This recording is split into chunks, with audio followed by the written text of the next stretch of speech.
How's it going, y'all? This is Daniel the Ariel, and I'm gonna be explaining why I left Christianity. And it kind of, the nutshell of it is it just stopped making sense. Um, I was born into it. My parents are, were and still are, devout Protestant Christians, and they were, especially growing up, very involved with the church, leaders in the church, just very active members. And, they did their best to really instill, Christianity in their children, myself included. And just, as I got older, just from a reasonably young age, probably teen years, and this isn't unusual by any means, just certain answers just weren't really satisfying as time went on, as the more I kind of learned more, but it didn't cause me to really fall away as much as it was like, okay, that there's got to be a better answer out there. I'll just, we'll figure it out. Um, so the moment that really kind of broke me, I guess you could say, there was all these sort of, leading up to it, some questioning, some kind of like, not sure if this all makes sense, but I love Jesus, and I had a lot of growing up. I've had many um profound spiritual experiences with God. So, okay, I believe in God. I believe God exists. Jesus is amazing. So that those two factors kind of were the glue that held me in, despite the fact that certain things I felt were a bit amiss. So there was a moment in which I got married at a young age, at 21. My now ex-wife, she was 18 at the time. Um, and we got divorced when I was, well, separated when I was 24. Anyway, regardless, um, she determined that she was done with Christianity during our separation. And you know, and with the version of my beliefs that I had at the time, from what she was saying, she was basically, in my mind, denying Christ. And so, with my belief system at the time, I was like, I didn't say this to her, but in my mind, I'm like, if she dies right now, she's going to hell. And that moment broke me. It just broke me because it was like, she's the least person that deserves this that I know. We didn't really have, for clarification, we didn't have like a hateful divorce. We got married young and we kind of grew in separate ways, and it was just kind of sad how it ended. We both kind of joked about how we wish we had hated each other because it made things more simple. Um, anyway, the point of the matter is, what occurred there was this kind of like hell was already kind of like on a rickety scaffolding, a rickety foundation for me internally. And then that just kind of caused it all to cave in and collapse. And that was sort of the first sort of major moment that broke me. Like, this doesn't add up with who I know God to be. This doesn't add up with who I know Jesus to be. This doesn't add up with, you know, an all-loving God. So that was sort of the first kind of major nail in the coffin for me identifying as a Christian. Um, and the more, that happened roughly 10 years ago. I've been sort of progressing in a different direction since then. And it took me some time before I stopped like identifying as a Christian.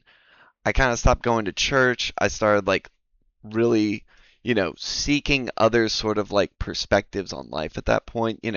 With the divorce and everything, I was kind of like completely distraught in life and then losing my faith essentially. Because in that moment, I was like, I don't think I can believe all this. So then I'm like, well, what do we do from here? So everything got kind of thrown up into the air, and I had to kind of figure things out from there. Over the years, my beliefs have been progressing, and with that, the more I look into this and the more I consider all this stuff, the more I'm like, yeah, it's not right for me to identify as a Christian. I've gotten to the point where I don't see Jesus as God. Like to me now that's a baffling conclusion that people came to. And how that became the most prominent version of Christianity is an interesting thing for another time, an interesting tale.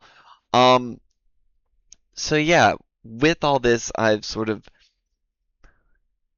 tried to build up a better foundation for my belief in God because that due to a lot of prominent experiences that I had growing up and I mean throughout my life, it just doesn't make any sense for me not to believe in God, not to believe in a creator.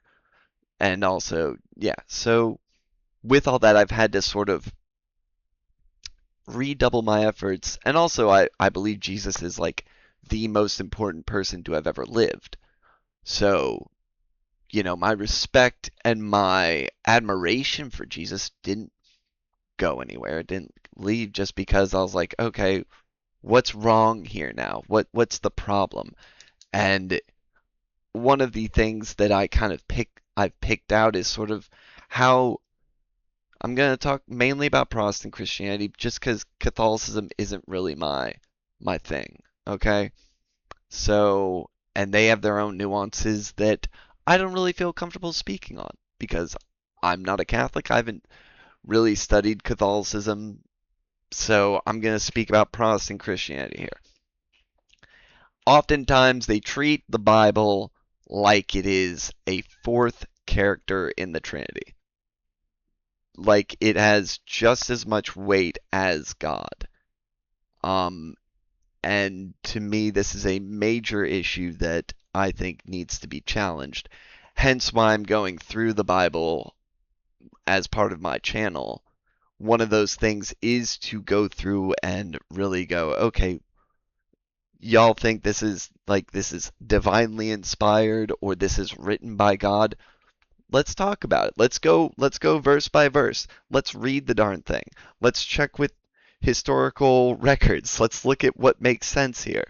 So, one of the things that I've done is sort of like your perspective of God should not be basically a slave to the Bible. It should be the opposite. Your perspective on the Bible should be a slave to your understanding of God.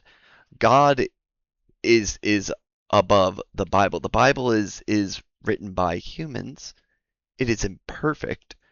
I Gosh, I just went through Genesis. I'm still working on my video on Exodus and already I'm like, what are we doing here, people? This is supposed to be divinely inspired. Are we serious here?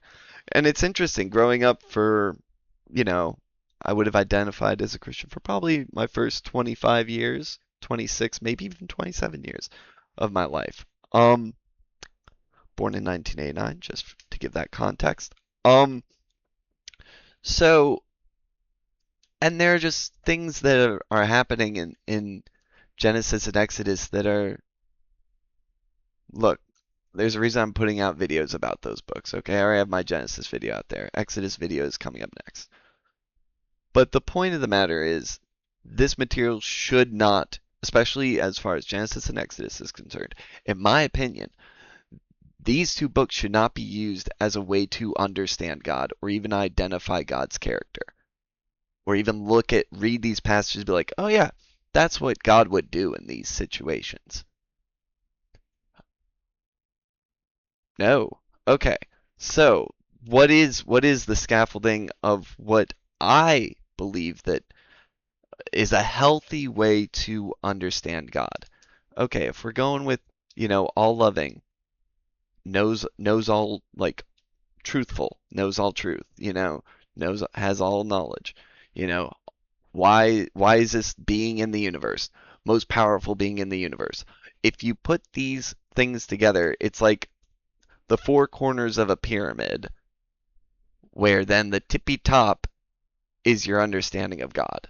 That is how I view sort of a nutshell of what is a healthy way to try to understand God. And that's where hell makes absolutely no sense. Because if God is all loving, then what is hell doing here? What are we doing, people? The only way that that functions is if God is not all powerful. So he can be all loving, but maybe he's not all powerful. So like he made some oopsie poopsies. Maybe he's not the as wise as we would like. Maybe, couldn't foresee certain events. Maybe he's just not as perfect as we would like God to be. And so he made some oopsie poopsies. Oh, there's hell, and people are going there, so we gotta find a workaround. And somehow it's connected up with this magical version of you believe in Jesus and you don't go there. Okay, so that's the best he's got. That's the best he's got. I don't believe that. The other possibility with hell is that God is not all loving.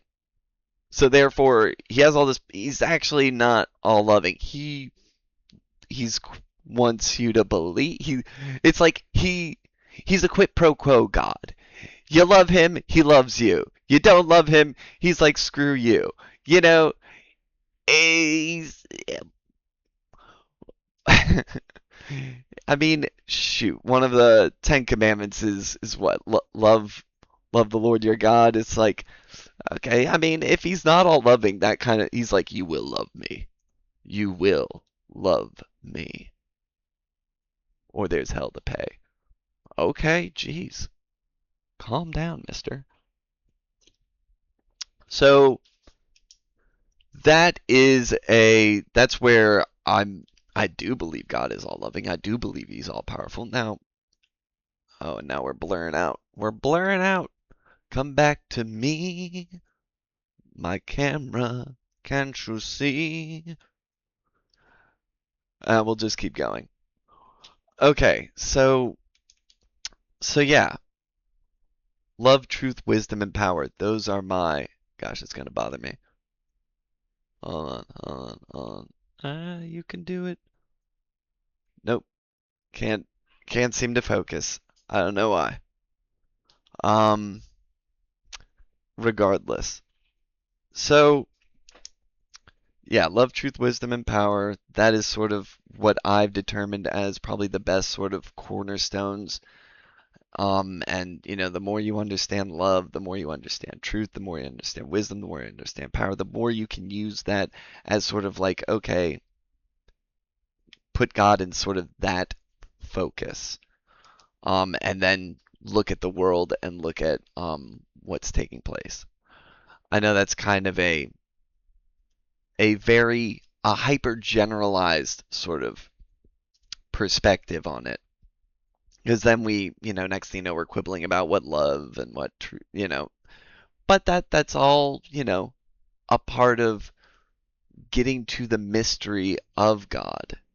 Because God is a mystery, and I believe God chooses to be a mystery. Also, I believe that this story is very much more about humanity than, let's say, biblical texts would lead you to believe. And I also believe that God has a relationship with each and every person, each and every soul that God created, and that God loves each and every soul that he has created. And so, yeah, you might screw up in this life.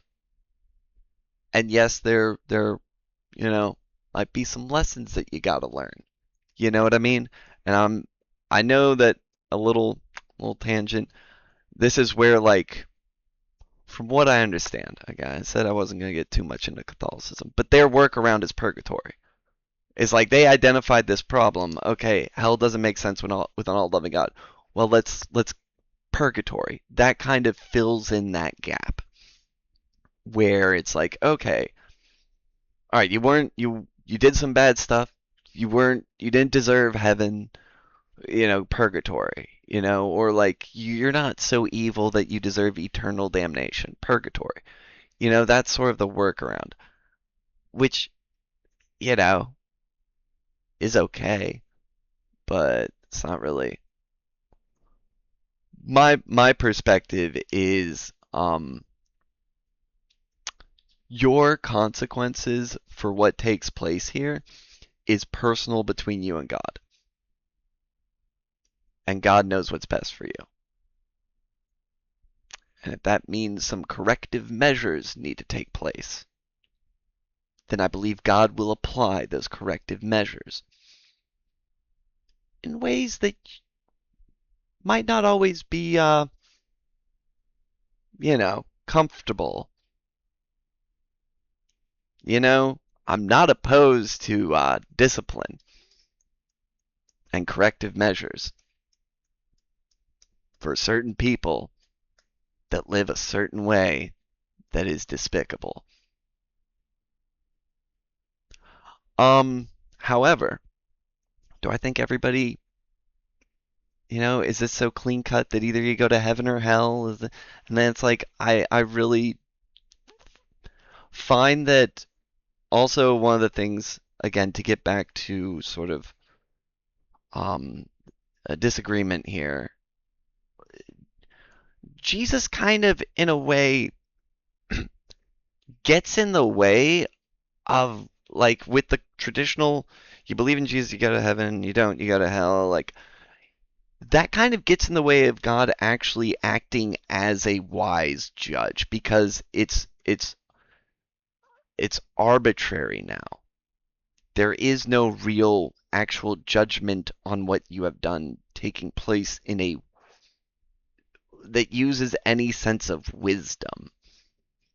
There's no opportunity for there to be a personal kind of evolution from these things, from, consequences that, almost like, the punishment fits the crime or the reward fits the action, you know?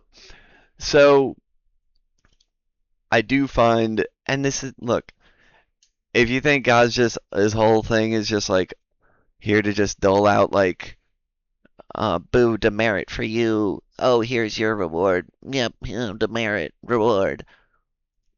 I believe that God is far more complex and far more intricate, and again, personal in the measures that he takes with each and every one of us. So, yeah, I've just come to certain conclusions because I just view God as so much more complex a being than what is being presented by at least Protestant Christianity, and if I had to guess, Catholicism's not too different. Um, so yeah, so right now, going through the Bible, trying to get my Exodus video out there. It's just difficult because it's like I did Genesis and that felt like okay, this ain't too bad. This ain't too bad. Then I hit Exodus and it's like, oh, this is like one of the most important books in the Bible. Not just for like the context of the greater things that take place. It's a setup for like this is like the start of Judaism proper. This is like their this is it's almost like their Judaism's genesis is actually Exodus. Like you can talk about Abraham and like that's like a it's like a precursor. That's like a prelude to the actual story. You know what I mean? And then you have, the whole aspect and it continues. It's not just in Exodus, but it's very prominent like the land of Canaan, this is what I'm giving, the descendants of Israel, and that's something that people talk about to this day. So it's really caused me to do a lot of thinking and a lot of research into Exodus, and there's a lot of pressure there to do it well. And so that's why that's been taking a long time, and also other personal reasons, and also, I think getting this video out right now is going to help. Also leave some other pressure. So yeah, so That's why I don't identify as a Christian anymore. I would identify as a deist, just somebody who believes in a creator God. Um, and yeah, all right. I think it's a good place to call it, I guess. Tally ho! Check out my Genesis video, and hopefully my Exodus video will be out shortly. Have a good one, y'all.